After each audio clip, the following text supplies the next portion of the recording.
వేమన స్త్రీల సామర్థ్యాన్ని తక్కువ అంచనా వేయడాన్ని, పురుష ఆధిక్యతను, సమాజంలోని కపటత్వాన్ని, పాపపుణ్యాల గురించిన సంకుచితమైన ఆలోచనలను తీవ్రంగా ప్రశ్నించారు. తాత్కాలికమైన కొన్ని స్థితులు, సిగ్గు, చీకటి, ఆకలి, నిద్ర, వీటి స్వభావాన్ని గూర్చి తాత్వికంగా ప్రశ్నించారు. వేమన సమాజం యొక్క ఉపరితలపు తీర్పులను, కపటత్వాన్ని విమర్శించారు. బాహ్య ప్రవర్తనను చూసి మనుషులను అంచనా వేయడం సరికాదని, ఒక వ్యక్తి యొక్క అసలైన నైతికత, అంతర్గత స్థితి కేవలం దేవుడికే లేదా అతని అంతరాత్మకే తెలుస్తుందని అద్భుతమైన పద్యాల ద్వారా ఆయన భావాలను వ్యక్తపరిచారు. సతులు జపతపములు సలుపంగ సాగిన పురుషులేల ఇకను పుడమిలోన పాప పుణ్యమెంచవద్దు పట్టి శిక్షింపుడి పుణ్యపురుషులెల్ల భువినివేమ. సతులు జపతపములు సలుపంగ సాగిన పురుషులేల ఇకను పుడమిలోన పాప పుణ్యమెంచవద్దు పట్టి శిక్షింపుడి పుణ్యపురుషులెల్ల భువినివేమ. స్త్రీలు కూడా సాంప్రదాయకంగా పురుషులు చేసే జపాలు, తపస్సులు చేయడం ప్రారంభిస్తే ఇక ఈ భూమి మీద పురుషుల అవసరం ఏముంది? అలాంటి పరిస్థితి వస్తే పాపం, పుణ్యం అనే భేదాలు చూపకుండా పుణ్యపురుషులు అని చెప్పుకునే వారందరినీ పట్టి శిక్షింపండి. ఈ పద్యంలో వేమన కొన్ని లోతైన సామాజిక, తాత్విక అంశాలను ప్రశ్నించారు. పూర్వకాలంలో జపాలు, తపస్సులు వంటి ఆధ్యాత్మిక సాధనలు ఎక్కువగా పురుషులకే పరిమితం చేయబడ్డాయి. స్త్రీలు వాటిని చేపడితే పురుషుల ప్రత్యేకత లేక ఆధిపత్యం ఏమవుతుందని వేమన ప్రశ్నించారు. ఇది లింగ ఆధారిత పాత్రల విభజనపై ఒక వ్యంగ్యాస్త్రం. స్త్రీలు కూడా ఆధ్యాత్మికంగా ఉన్నత స్థాయికి చేరగలరని, వారికి కూడా ఆ హక్కు, సామర్థ్యం ఉన్నాయని పరోక్షంగా సూచించారు. పురుషులేల ఇకను పుడమిలోన అనడంలో కేవలం కొన్ని కార్యాలకు మాత్రమే పరిమితమై తమ ఆధిపత్యాన్ని నిలుపుకోవాలని చూసే పురుషుల అవసరం ఏముందని ప్రశ్నించినట్టుగా ఉంది. సమాజంలో స్త్రీ పురుషుల మధ్య సమానత్వం ఉండాలనే భావనను ఇది ప్రతిఫలిస్తుంది. పాప పుణ్యం ఎంచవద్దు పట్టి శిక్షింపుడి అనే మాటలు చాలా తీవ్రమైనవి. ఇది అక్షరాల అందరినీ శిక్షించాలని కాదు. సమాజంలో పాపం, పుణ్యం అనే కులబుద్ధలు సరిగా లేవని, వాటి ఆధారంగా మనుషులను అంచనా వేయడం వ్యర్థమని వేమన భావన కావచ్చు. ముఖ్యంగా తమను తాము పుణ్యపురుషులుగా ప్రకటించుకునే వారిలో దోషాలు, కపటత్వం ఉండవచ్చని ఆయన సూచిస్తున్నారు. పుణ్యపురుషులెల్ల భువిని వేమ అనడంలో బయటకు పుణ్యాత్ములుగా కనిపిస్తూ లోపల అక్రమాలకు పాల్పడే వారిని శిక్షించాలనే ఉద్దేశం కనబడుతుంది. సమాజంలో పేరుకుపోయిన కపటత్వాన్ని, వేషధారణను వేమన తీవ్రంగా విమర్శిస్తున్నారు. ఎవరు నిజమైన పుణ్యాత్ములో, ఎవరు కాదో తేల్చడం కష్టమని, కాబట్టి ఆ పేరు చెప్పుకునే వారందరినీ ఒకే ఘాటన కట్టమని వ్యంగ్యంగా లేదా తీవ్రంగా చెబుతున్నారు అనిపిస్తుంది. ఈ పద్యం ద్వారా వేమన స్త్రీల సామర్థ్యాన్ని తక్కువ అంచనా వేయడాన్ని, పురుషాధిక్యతను, సమాజంలోని కపటత్వాన్ని, పాపపుణ్యాల గురించిన సంకుచితమైన ఆలోచనలను తీవ్రంగా ప్రశ్నించారు. కేవలం సాంప్రదాయక పాత్రలకే పరిమితం కాకుండా స్త్రీలు అన్ని రంగాలలో పురుషులతో సమానంగా నిలబడగలరనే ఆధునిక భావాలకు ఈ పద్యం అద్దం పడుతుంది. సతుల బడయరాదు సుతుల బడయరాదు వెతల బడినవాడు వెర్రివాడు నేలనున్న రాయి నెత్తికెత్తిన ఎట్లు విశ్వదాభిరామ వినురవేమ. సతుల బడయరాదు సుతుల బడయరాదు వెతల బడినవాడు వెర్రివాడు నేలనున్న రాయి నెత్తికెత్తిన ఎట్లు విశ్వదాభిరామ వినురవేమ. దీని భావం అనవసరమైన భార్యలను పొందకూడదు, అట్లాగే పిల్లలను కూడా కనకూడదు. అలా చేసి వారి వలన కలిగే బాధలు, కష్టాలలో అంటే వెతలల్లో చిక్కుకున్నవాడు వెర్రివాడు. ఇది ఎలాంటిదంటే నేల మీద ఊరికే పడి ఉన్న రాయిని ఎవరికి అడ్డురాని రాయిని అనవసరంగా ఎత్తి తన నెత్తి మీద పెట్టుకున్నట్లే. అంటే కష్టాలను కొని తెచ్చుకున్నట్లే. ఇక ఈ పద్యం యొక్క తాత్పర్యం ఏంటంటే విస్తృతమైన భావంలో వేమన సంసార జీవితం, దాని బాధ్యతలు మరియు వాటి వలన కలిగే బంధాలు, కష్టాల గురించి తనదైన శైలిలో వివరిస్తున్నారు. సంసార బంధాలపైన ఇది విమర్శ.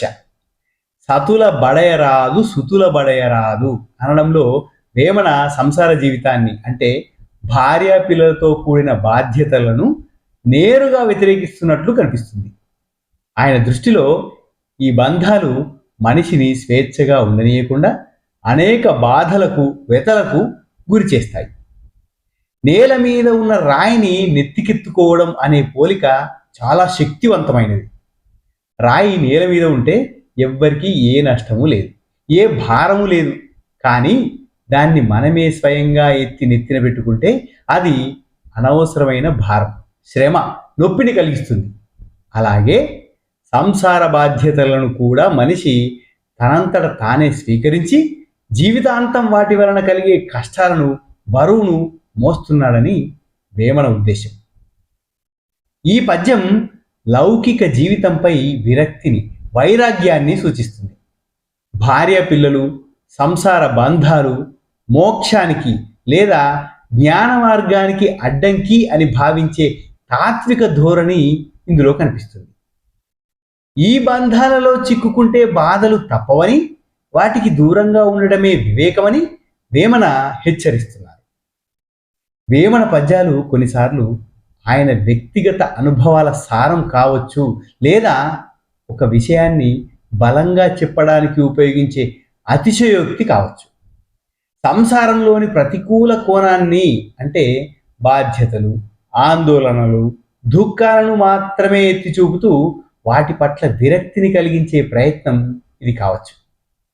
సంసారాన్ని విడిచిపెట్టాలని ఆయన ఉద్దేశ్యం కాకపోయినా అందులోని కష్టాలను గుర్తించి వాటి పట్ల నిర్లిప్తంగా ఉండమని, లేదా వాటిలో మరీ ఎక్కువగా కూరుకుపోవద్దని చెప్పడం ఆయన లక్ష్యం కావచ్చు. ఈ పద్యం ద్వారా వేమన సంసార బంధాలు తెచ్చిపెట్టే కష్టాలను, బాధ్యతలను ఎత్తి చూపుతూ వాటిని అనవసరంగా నెత్తికెత్తుకున్న భారంతో పోలుస్తున్నారు. ఇందులో ప్రాపంచిక సుఖాల పట్ల విరక్తి, వైరాగ్య భావన కనిపిస్తాయి. సంసారంలో చిక్కుకొని బాధపడే వాడిని అనవసరంగా రాయిని నెత్తిన పెట్టుకున్న వెర్రివాడితో పోలుస్తూ లౌకిక బంధాల పట్ల జాగ్రత్తగా ఉండాలని హెచ్చరిస్తున్నాడు. సిగ్గునేడను దాగు చీకటేడను దాగు ఆకలేడ దాగు ఆత్మలోన దాగి ఉన్న నిద్ర దాగుట తెలియుడి విశ్వదాభిరాము వినురవేణు. సిగ్గునేడను దాగు చీకటేడను దాగు ఆకలేడ దాగు ఆత్మలోన దాగి ఉన్న నిద్ర దాగుట తెలియుడి విశ్వదాభిరామ వినురవేమ. ఓ వేమ, సిగ్గు పోయినప్పుడు ఎక్కడ దాక్కుంటుంది? చీకటి వెలుగు వచ్చినప్పుడు ఎక్కడ దాక్కుంటుంది? ఆకలి తీరినప్పుడు ఆత్మలో ఎక్కడ దాక్కుంటుంది? అలాగే దాగి ఉండే నిద్ర లేనప్పుడు ఎక్కడ దాగి ఉంటుందో తెలుసుకో, దాని స్వభావాన్ని అర్థం చేసుకో అని ఈ పద్యం యొక్క భావం. అలాగే కూలంకషంగా దాని తాత్పర్యాన్ని చర్చిస్తే ఈ పద్యంలో వేమన సహజమైన తాత్కాలికమైన కొన్ని స్థితులు, అవేంటంటే సిగ్గు, చీకటి, ఆకలి, నిద్ర, వీటి స్వభావాన్ని గురించి తాత్వికంగా ప్రశ్నించారు. సిగ్గు, చీకటి, ఆకలి అనేవి శాశ్వతంగా ఉండేవి కావు. పరిస్థితి మారినప్పుడు అవి మాయమవుతాయి. సిగ్గుపడాల్సిన సందర్భం లేనప్పుడు సిగ్గు ఉండదు. వెలుగు రాగానే చీకటి పోతుంది. ఆహారం తీసుకుంటే ఆకలి తీరుతుంది. ఇవి ఎక్కడో దాక్కునే వస్తువులు కావు. కేవలం కొన్ని పరిస్థితుల ప్రభావాలు లేదా కొన్ని అవసరాల వ్యక్తీకరణలు. అవి లేనప్పుడు అవి దాక్కున్నాయి అని అనుకోవడం భ్రమ అని వేమన గారి భావన. దాక్కోవడం అనే భ్రమ, ఈ స్థితులు భౌతికంగా ఎక్కడో ఒక చోట దాక్కుంటాయా అని ప్రశ్నించడం ద్వారా వేమన వాటి ఉనికి లేమిల స్వభావాన్ని పరిశీలించమంటున్నాడు. చీకటి అంటే వెలుగు లేకపోవడం, ఆకలి అంటే ఆహారం అవసరం అవడం, సిగ్గు అంటే ఒక మానసిక ప్రతిస్పందన. అవి లేనప్పుడు అవి ఎక్కడికో వెళ్ళి దాక్కున్నాయని అనుకోవడంలో అర్థం లేదని చెబుతున్నారు. దాగి ఉన్న నిద్ర దాగుట తెలియుడి అనడంలో వేమన నిద్ర స్వభావంపై ప్రత్యేకంగా దృష్టి సారిస్తారు. నిద్ర కూడా ఒక తాత్కాలికమైన స్థితి. మెలకువగా ఉన్నప్పుడు నిద్ర ఎక్కడ దాక్కుంటుంది? నిద్రపోతున్నప్పుడు మన స్పృహ ఎక్కడ దాక్కుంటుంది? నిద్ర ఎలా వస్తుంది, ఎలా పోతుంది? ఆ సమయంలో మన మనస్థితి ఏమిటి? ఇలాంటి విషయాలను లోతుగా అర్థం చేసుకోమని వేమన గారు మనల్ని ప్రేరేపిస్తున్నారు. నిద్ర అనేది మన స్పృహకు సంబంధించిన ఒక అంతు చిక్కని స్థితి కాబట్టి దాని దాగుడు స్వభావాన్ని తెలుసుకోమని చెప్పడం ద్వారా ఆత్మ పరిశీలనకు, స్పృహ యొక్క స్వభావాన్ని అర్థం చేసుకోవడానికి మార్గాన్ని మనకు చూపెడుతున్నారు. మన చుట్టూ ఉన్న ప్రపంచాన్ని, మన అనుభవాలను కేవలం పైపైన చూడకుండా వాటి వెనుక ఉన్న తాత్విక లోతులను అర్థం చేసుకోమని ప్రోత్సహిస్తున్నారు. ఉనికి, లేమి, స్పృహ, అశాశ్వతత్వం వంటి గహనమైన విషయాలను చాలా సరళమైన ఉదాహరణలతో ప్రశ్నిస్తున్నారు. ఈ పద్యం ద్వారా వేమన సిగ్గు, చీకటి, ఆకలి, నిద్ర వంటి తాత్కాలిక స్థితులు వస్తువులలాగా ఎక్కడో దాక్కోవని, అవి కేవలం పరిస్థితుల ప్రభావాలు అని లేదా స్పృహ యొక్క వివిధ స్థితులు అని వివరిస్తున్నారు. ముఖ్యంగా నిద్ర అంతు చిక్కని స్వభావాన్ని అర్థం చేసుకోమని చెప్పడం ద్వారా ఆత్మజ్ఞానం లేదా స్పృహ యొక్క లోతులను తెలుసుకునే దిశగా మనల్ని నడిపిస్తున్నారు. సిగ్గువారలమని సృష్టిలో పలివారు వెర్రి వేమనగని వెరగుపడేది, తనకు గలుగు సిగ్గు దైవమెరుంగురా విశ్వదాభిరామ వినురవేమ. సిగ్గువారలమని సృష్టిలో పలివారు వెర్రి వేమనగని వెరగుపడేది, తనకు గలుగు సిగ్గు దైవమెరుంగురా విశ్వదాభిరామ వినురవేమ. ఈ లోకంలోని ప్రజలు తమకు సిగ్గు లేదని లేదా తామే సిగ్గుకు ప్రతిరూపాలమని గర్వంగా అనుకుంటూ ఉంటారు. అలాంటి వారు నిన్ను అంటే వేమన గారిని వెర్రి వేమన అని చూసి ఆశ్చర్యపోతారు. నీ విలక్షణమైన ప్రవర్తనకు, నిజానికి ఒక వ్యక్తికి నిజంగా కలిగే సిగ్గు లేదా సిగ్గుపడాల్సిన అసలు విషయం ఆ దేవుడికి మాత్రమే లేదా అంతరాత్మకు మాత్రమే తెలుస్తుంది అని ఈ పద్యంలో భావం. వేమన గారిని ఆయన ఒంటిపైన వస్త్రాలు లేకుండా దిగంబరంగా ఉండడాన్ని విమర్శించిన వారికి వేమన గారు ఈ పద్యం ద్వారా సమాధానం ఇస్తున్నారు.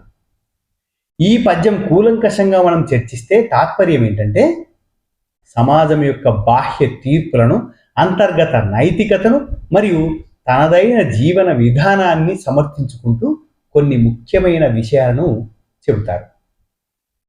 సిగ్గువారలమని సృష్టి లోపలివారు అనడంలో లోకంలోని కపటత్వాన్ని వేమన ఎత్తి చూపుతున్నారు.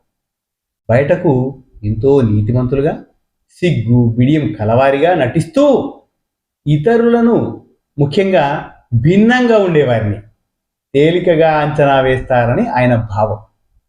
వారు తమ లోపాలను కప్పిపుచ్చుకుంటూ వేమన లాంటి నిర్మోహమాటస్థులను, నిష్కపటులను చూసి వెర్రివాడు అని ముద్ర వేస్తారు. ఎందుకంటే ఆయన ప్రవర్తన, మాటలు సమాజం గీసిన గీతలో ఉండవు. కానీ ఎవరు నిజంగా సిగ్గుపడాలో, ఎవరి అంతరాత్మ ఎంత శుభ్రంగా ఉందో బాహ్య ప్రపంచానికి తెలియదని వేమన గారు అంటారు. తనకు గలుగు సిగ్గు దైవమెరంగురా అనే మాటల్లో ఈ అంతరం స్పష్టంగా కనిపిస్తుంది. ఒక వ్యక్తి యొక్క నిజమైన నైతిక స్థితి అతని అంతరాత్మకు, ఆ దేవునికి మాత్రమే తెలుస్తుంది. పైకి కనిపించే దాన్ని బట్టి తీర్పు చెప్పే లోకానికి మాత్రం తెలియదు. తనను లోకం వెర్రివాడు అన్నా, సిగ్గులేనివాడు అన్నా, వేమన దాన్ని పట్టించుకోనట్లు ఈ పద్యం ద్వారా తెలుస్తుంది. తన నిజాయితీ, తన అంతరాత్మ ఏమిటో దేవుడికి తెలుసుననే ధైర్యం ఆయన మాటల్లో ఉంది. సమాజం విధించే కృత్రిమమైన సిగ్గు మర్యాదల కన్నా అంతరాత్మకు కట్టుబడి ఉండడమే ముఖ్యమని ఆయన భావన కావచ్చు. లోకం దృష్టిలో సిగ్గుమాలిన పనిగా కనిపించేది నిజానికి నిర్మలమైన అంతఃకరణకు నిదర్శనం కావచ్చు. నిజమైన సిగ్గు, అసలైన సిగ్గు అంటే ఏమిటి? అది కేవలం సామాజిక కట్టుబాట్లకు లోబడి ఉండటమా, లేక అంతరాత్మ ప్రబోధానుసారం నడుచుకోలేకపోవడమా? వేమన దృష్టిలో నిజమైన సిగ్గనేది వ్యక్తికి, దేవుడికి లేదా అంతరాత్మకు సంబంధించిన వ్యక్తిగత విషయం. లోకం మెప్పు కోసమో, నిందకు భయపడో వేషాలు వేయడం కాదని ఆయన ఉద్దేశం. ఈ పద్యం ద్వారా వేమన సమాజం యొక్క ఉపరితలపు తీర్పులను, కపటత్వాన్ని విమర్శిస్తున్నారు. బాహ్య ప్రవర్తనను చూసి మనుషులను అంచనా వేయడం సరికాదని, ఒక వ్యక్తి యొక్క అసలైన నైతికత, అంతర్గత స్థితి కేవలం దేవుడికే లేదా అంతరాత్మకే తెలుస్తుందని ఆయన నొక్కి చెబుతున్నారు. లోకం తనను వెర్రివాడు అన్నా తన మార్గం సరైనదేనని, తన అంతరాత్మకు తాను జవాబుదారీ అని వేమన పరోక్షంగా సమర్థించుకుంటున్నారు. ఇంత అద్భుతమైన పద్యాలను అందించిన వేమన గారికి హృదయపూర్వకంగా ధన్యవాదాలు తెలియజేస్తూ, ఇలాంటి మరిన్ని అద్భుతమైన పద్యాలు, వాటి భావం, తాత్పర్యంతో మరో వీడియోలో మీ ముందుకు వస్తాను. అంతవరకు సెలవు. ధన్యోస్మి. శుభం భూయాత్.